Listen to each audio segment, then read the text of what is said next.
Get faster internet speeds for free when you get TV, internet, and phone. Ask for Trio from Rev. Join the revolution. Coming up in news tonight, Loretta Butler-Turner said she's sticking with the F&M.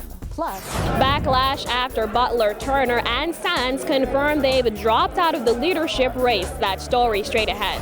Night 2 of the F&M's convention overshadowed by drama. That story straight ahead.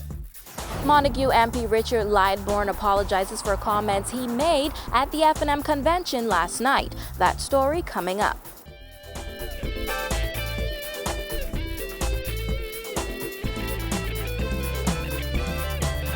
Welcome to our news. I'm Dana Smith. Thanks for joining us. Topping news tonight, well, Loretta Butler-Turner and Dr. Dwayne Sands have called it quits after dropping out of the Free National Movement leadership race. But most people are wondering why and what next. Well, this afternoon, she said she has no plans of leaving the F&M. Just hours after it was revealed that she and Sands pulled out of the leadership race, she said she saw it fitting to explain their abrupt departure. The Free National Movement is not a party that chose me. I've said that on numerous occasions. It's a party that I chose. I chose it because I believe on the ideals and the philosophies of it. Many times when we're faced with these challenges, we have to make decisions. My decision is to make this party better, make it more of the party for the reasons why I chose it, those of transparency, accountability, and good democracy. I have no desire to leave the Free National Movement at this time or any time in the future. However, she added that the events that occurred last evening further compounded the issue, including her ridicule by F&M Deputy Peter Turnquest. There has never been a time that the F&M has held a convention that they have not gone beyond 11 o'clock at night. And because of the fact we had a disruption when I was about to ascend the stage of the leader or the incumbent leader coming in and taking 15 minutes of our time. Okay? 15 minutes of our time. And then they're going to get mad with me because I speak for 5 or 10 minutes longer.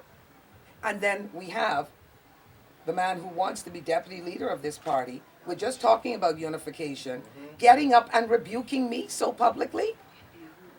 Where is the unification? You can't talk about it. That was the tipping point. She also said she's willing to do whatever it takes to ensure the party removes the PLP from office. We've been in discussions today with Dr. Minnis, Peter Turnquest, and what you call them? They're representatives or senior advisors. We've been in meetings and we're trying to reach some conciliation to see how we move forward. And I think at the end of the day, the most important thing here is that we are all comfortable that the F&M is representational of that institution which we know it to be. And so we do not want to danger or endanger the brand of the F&M. The goals of our discussion today has been what is right for country. Secondarily, what is right for party. And those principles mean that there is nothing personal about this. Butler-Turner and Sands' decision came after marathon meetings with the pair and party leader Dr. Hubert Minnis ended just after 1 this afternoon. Jasmine Brown reports. It was a chaotic scene outside the convention center today as Butler-Turner and Minnis met for hours inside with other senior F&M officials. Butler-Turner arrived at the convention center shortly after 10 this morning, where she was greeted by more than a dozen supporters. Before rushing off to meet with Minnis and other senior F&Ms, she expressed her disappointment, insisting her speech was sabotaged. The people they're trying to broker a deal with, they don't have the support of the Bahamian people, all right? So if they want to go that route, let them go that route, but we will stand on principle. We will stand on the principle. We will stand. We will stand. Okay? We will stand. So I'm going up to my room where they say they want to have this meeting, I am going to talk to my people, but we must stand firm. The Bahamas is bigger than all of these people. Y'all saw what Minnis totally, him and Peter Turnquest designed this to destroy me giving a speech last night. Tensions have played out publicly since opening night of the convention when Butler-Turner posted a Facebook post expressing her displeasure for only being allotted 10 minutes to speak. She insisted she deserved more time considering she and Minnis both contributed $100,000 each to the convention. She was later given 25 minutes to speak. Dr. Minnis was allotted 45 minutes. Today, Butler-Turner and Sands emerged from their meetings shortly before 2 p.m. Once they did, the running mates confirmed to the press that they had dropped out of the race. Party chairman Sidney Colley also confirmed their decision. Oh, I confirm that. That's confirmed.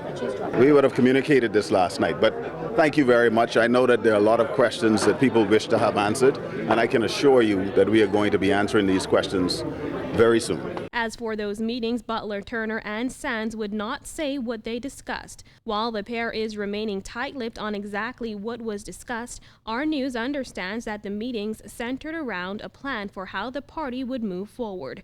Reporting for our news, I'm Jasmine Brown. Well, night 2 of the F&M convention had its highs and its lows. Kyle Joaquin joins me in studio with some of the highlights. Well, Dana, just as drama was unfolding at the F&M convention, things were just as interesting online. Let's take a look at what some of you had to say on social media. One person wrote, "I'd vote for Rodney Monker before I vote for the F&M with Doc as the leader, or the PLP with Perry as the leader." Let's take a look at another.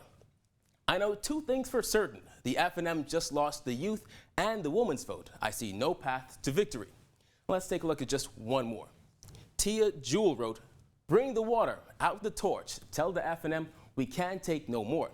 And again, all of this stemmed just as Butler-Turner was ending her speech to the delegates. Take a listen to what occurred.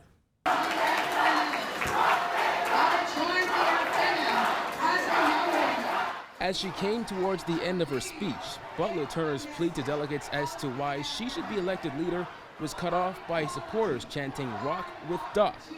With her running mate at her side, the Long Island MP smiled, said thank you, and left the stage. We must be united. We must be together. I thank you, God bless you, and God bless the Commonwealth of the Bahamas. She got both feet on the ground, and she's burning it down.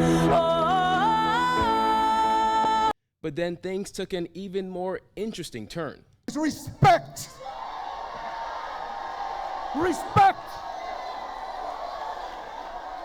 You cannot expect to be respected if you do not respect other people. F&M Deputy Leader Peter Turnquest took to the podium and minced no words, hitting out at Butler-Turner after she reportedly went over her allotted speaking time. Because you know what? I hear some things about five-star generals. And I see some things about starfish. Well, let me tell you, F&Ms, the only thing that matters to me, the only symbol that I am concerned with today, this torch right here, this one right here, this one. I didn't come here expecting this. But you know, this too is about leadership. This too shows leadership or lack thereof. That starfish he spoke of, the pin Butler-Turner wore. All this came after what some have called a kumbaya moment just the night before, when the two leadership and two deputy leadership contenders held hands on stage, with Minnis and Butler-Turner even dancing together. Now, night 2 of the F&M's convention wasn't just all about drama. There were also a few other speeches that really got the crowd riled up. Night 3 of the F&M's convention starts in just a matter of minutes. In studio for our news, I'm Kyle Joaquin. Back to you, Dana. Shadow Attorney General Richard Lightbourne today apologized for comments he made to delegates at the convention last night, where he said the Bahamas should consider tying the tubes of unwed mothers after they've had their second child. Simone Davis has the details. In a statement released today, Lightbourne apologized to the Bahamian public and women in particular, noting that it was never his intention to offend anyone. He noted that it's a woman's right to decide what to do with her body, acknowledging that his comments were a poor decision on his part. Lightbourne sparked outrage following his comments on the second night of the F&M convention. It is also necessary for us as a nation to consider adopting the lead of several countries in the world, which result in unwed mother having her tubes tied after having more than 2 children, which would in the end result in fewer children being born. The Montague MP said the state should not have the burden of paying for the upbringing of children. By adopting such measures, there would be less classrooms needed in the future, less persons coming out of school every year seeking employment, and would also result in the mother of these children being able to live a better life, not having to bring up so many children. Lightbourne added that due to the many young women with about 6 children who are born out of wedlock and left to raise them with little help from the children's fathers, the F&M government would introduce legislation to ensure that men are forced to help raise their children. An F&M government would introduce legislation which would enable a court to deduct from a father's paycheck an amount to be paid directly to the mother of the child.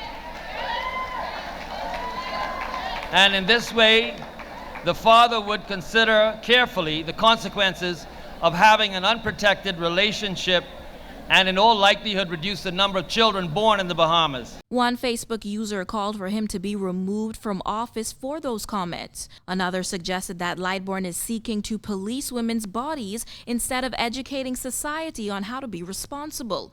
Lightbourne was also trending on Twitter as some questioned if he was even reading his speech correctly.